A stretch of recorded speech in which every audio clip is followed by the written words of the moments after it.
Nah, kalau Anda sekarang merasa bekerja pada seseorang tetapi merasa hanya dapat capek, merasa hak-hak Anda banyak yang tidak dibayarkan, merasa diperas tenaga atau pikirannya, tapi tanpa dipikirkan timbal balik yang sewajarnya, itu artinya energi nutrisi hidup Anda sedang diserap.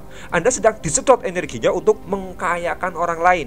Ibarat batang pohon bugenvil lingkaran biru yang sudah kerdil, sekalian tidak diberi nutrisi sehat karena seluruh nutrisi disedot habis oleh batang lingkaran merah. Energi pesugihan iblis.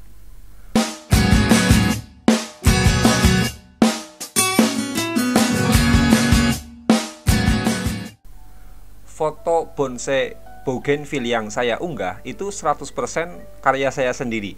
Usia tanam belum ada 1 bulan, masih dalam proses pertumbuhan.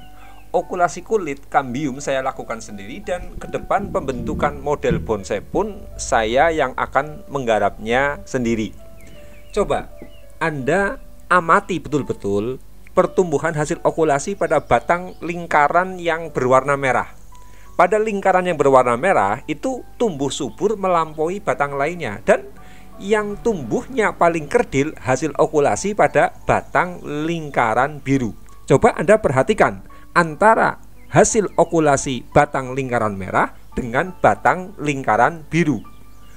Batang lingkaran merah sudah dari awal subur, ke depan akan terus makin subur, dan batang lingkaran biru yang dari awal kerdil ke depan akan selalu kalah kesuburannya. Jadi perhatikan, yang satu yang berwarna biru itu kerdil dan terus kerdil, kemudian yang berwarna merah ini sudah kadung dari awal itu tumbuh subur, maka akan makin subur. Nutrisi pohon yang diproduksi akan terus diserap oleh batang lingkaran merah. Ia tidak peduli apakah batang lainnya dapat bagian nutrisi baik atau tidak. Kalau batang lingkaran merah tidak saya pangkas, ia akan terus mengambil sebanyak-banyaknya nutrisi pohon untuk menggemukkan dirinya sendiri. Tidak peduli nasib batang lainnya. Batang lain mau kurus, mau kerdil, tidak dipedulikan lagi oleh batang lingkaran merah. Jadi dalam sistem pohon itu pun, ketika satu batang itu makin tumbuh besar, maka apa? Batang yang sudah kadung tertinggal oleh batang yang besar akan tumbuh kerdil, dan yang kerdil ini akan semakin kerdil. Karena apa? Karena nutrisi yang diambil oleh pohon itu selalu diambil oleh batang yang sudah kandung tumbuh besar. Sementara yang kerdil tidak mendapatkan nutrisi apapun atau mendapatkan nutrisi sedikit dari asupan energi yang ada pada pohon tersebut. Maka ini ya, kemudian yang besar makin besar, yang kerdil semakin kerdil. Itu artinya sekali Anda punya kekuatan untuk menjadi kaya, Anda dimampukan menarik energi besar alam semesta, seperti batang bougainville lingkaran merah tadi. Terus dimampukan untuk menarik nutrisi berkapasitas paling besar dari seluruh nutrisi pohon. Karena ini, kalau Anda bertanya, apa bisa sih kaya dengan memeras orang lain, kaya dengan mengambil nutrisi kekayaan orang lain? Saya jawab, jawabannya bisa. Ya bisa, karena alam semesta ini menyediakan fasilitas kaya untuk diri sendiri tanpa peduli berbagi, tanpa peduli nasib orang lain. Maka ini banyak kan orang kaya dengan jadi rentenir. Si rentenir kaya dengan mengambil nutrisi rezeki orang lemah yang tertipu daya iming-iming duit hutangannya. Banyak kan bos-bos preman dan mafia yang kaya raya, padahal mereka kaya dengan mengambil nutrisi rezeki orang yang mereka peras. Kekayaan dengan model menarik nutrisi rezeki orang lain itu ada fasilitasnya di alam semesta ini. Loh, kok ada fasilitasnya? Iya, lah itu tadi. Pohon yang batangnya sudah kadung tumbuh besar, maka akan semakin besar, tapi yang sudah kadung kerdil akan semakin kerdil. Karena apa? Tidak kebagian nutrisi yang merata dari sistem pertumbuhan pohon. Maka jangan heran di zaman lampau banyak juragan-juragan kaya raya dengan memanfaatkan sistem perbudakan. Homo homini lupus, yakni yang kuat memakan yang lemah. Itu data modelnya ada di alam semesta ini. Dan Anda jangan kaget, mereka bisa kaya dan benar-benar makin kaya raya. Bangsa-bangsa penjajah juga makin kaya raya, bukan? Padahal mereka kaya dengan model memeras kekayaan negeri-negeri jajahan mereka. Belanda hingga detik ini tetap lebih kaya dari Indonesia. Ya begitu, batang bougainville lingkaran merah makin subur menggemuk dan menyerap energi nutrisi sebanyak-banyaknya tanpa peduli nasib batang lainnya. Yang namanya Inggris selamanya lebih kaya dari negara-negara jajahannya, lebih kaya dari Papua Nugini dan lain sebagainya. Karena apa? Ya ini, sudah kadung mampu menyerap batang energi besar, maka akan semakin besar.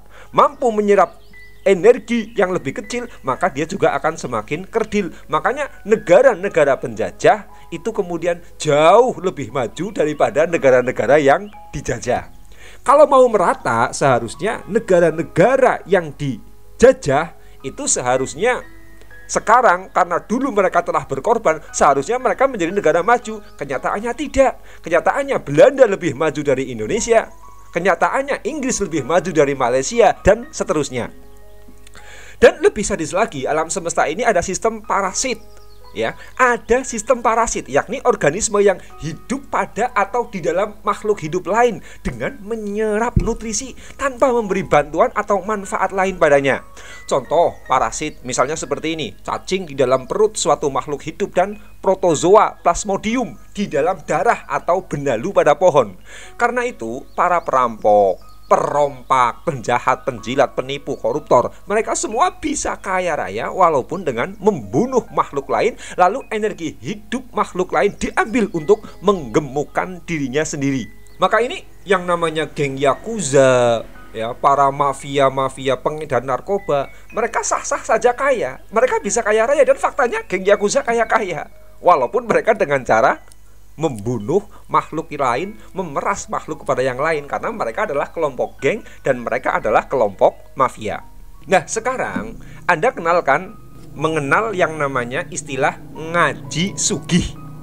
Istilah yang sudah dikonotasikan negatif untuk orang-orang yang berburu kekayaan harta kepada iblis. Biasanya ada tumbal yang diberikan kepada iblis yang mereka puja.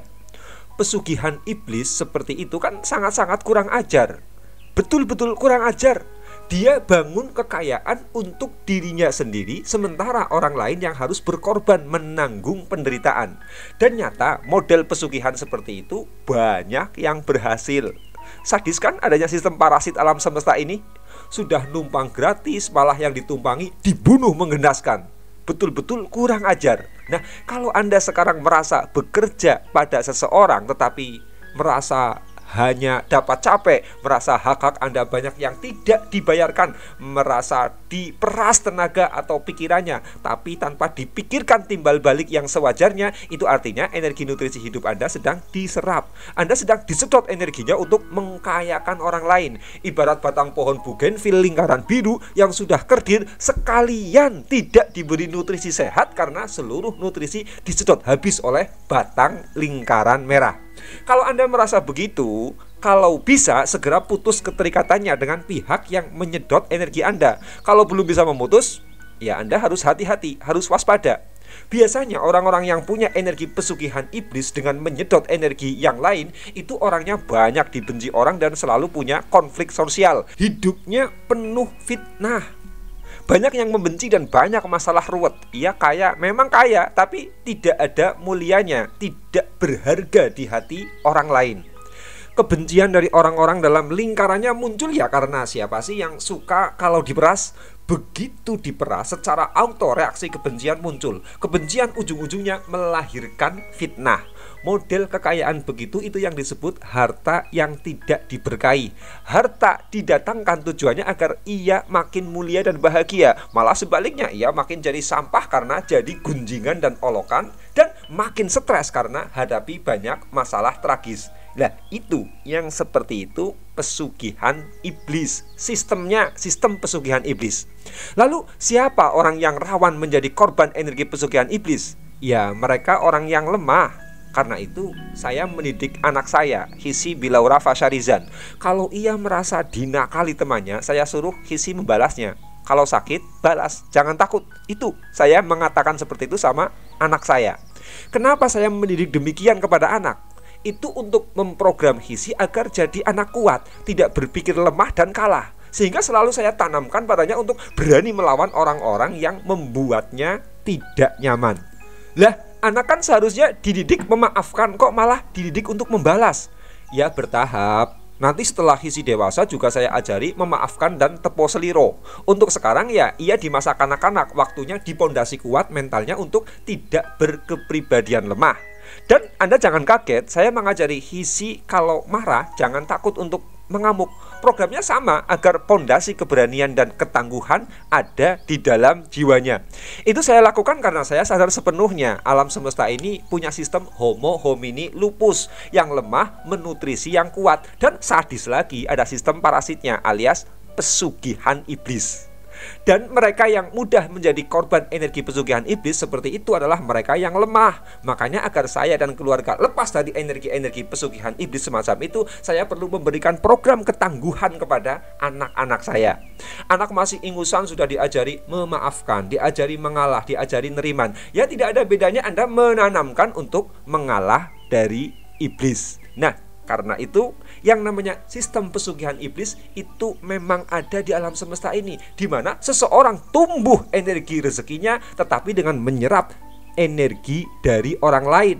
Makanya kemudian mereka yang kaya makin kaya, yang lemah kemudian makin lemah. Nah, ketika yang kaya itu tidak sadar untuk berbagi, tidak sadar untuk mendengar orang yang lemah, maka mereka akan cenderung rakus. Ketika rakus, mereka itu persis seperti iblis, hanya mengambil energi nutrisi dari orang lain. Dirinya yang makin kaya, orang lain yang kemudian dijadikan tumbal. Dan itu betul-betul ada. Karena apa? Dari zaman dahulu pun ada sistem perbudakan, ada sistem rentenir. Itu dikarenakan apa? Dikarenakan itulah yang namanya sistem pesugihan iblis.